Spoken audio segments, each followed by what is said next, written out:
Shugaban Majalisar Wakilan Iran, Mohammad Baghir, ya bayyana cewa ƙasarsa ta ayyana rundunar sojin ƙasar Tarayyar Turai gabaki ɗaya a matsayin su ma ƙungiyoyi masu tada ƙayar baya, sakamakon martani da Tarayyar Turai ɗin ta ɗauka na sanya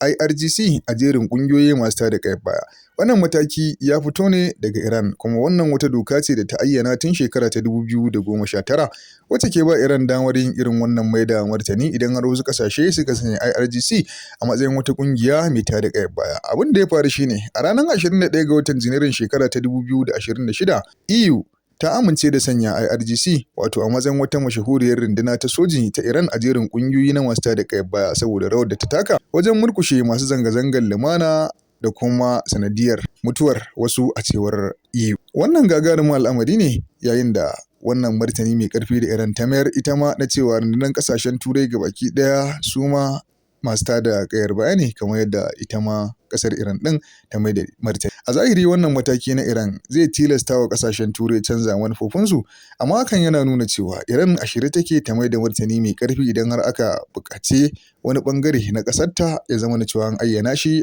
a matsayin wani abin da bai dace ba. Kuma wannan mataki zai iya ci gaba da zama wani barazana ga ƙasarta, kuma wannan zai iya haifar da ƙarin takaddama a fannoni na tsaron duniya, musamman gabas ta tsakiya inda dakarun ƙasashen Turai da na Amurka ma ke aiki a kusa da Iran ɗin.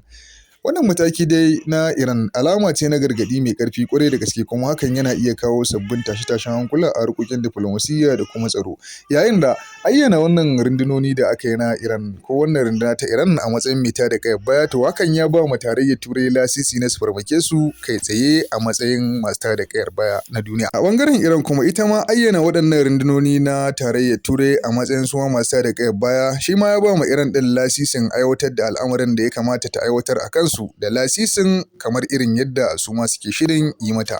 Yan uwa, ya kuke ganin waɗannan al'amura yayin da Iran ta mai da wannan gagarin martani da duniya ba ta yi zaton za ta mayar akan wannan abin da aka mata na matsayin kamancin fuska wa ƙasar Iran ɗin ba? Ku faɗa mana ra'ayinku a comment section, kada ku manta kuma da sharing, like da comment. Wannan rahoto yana zuwa daga ƙasar Global News.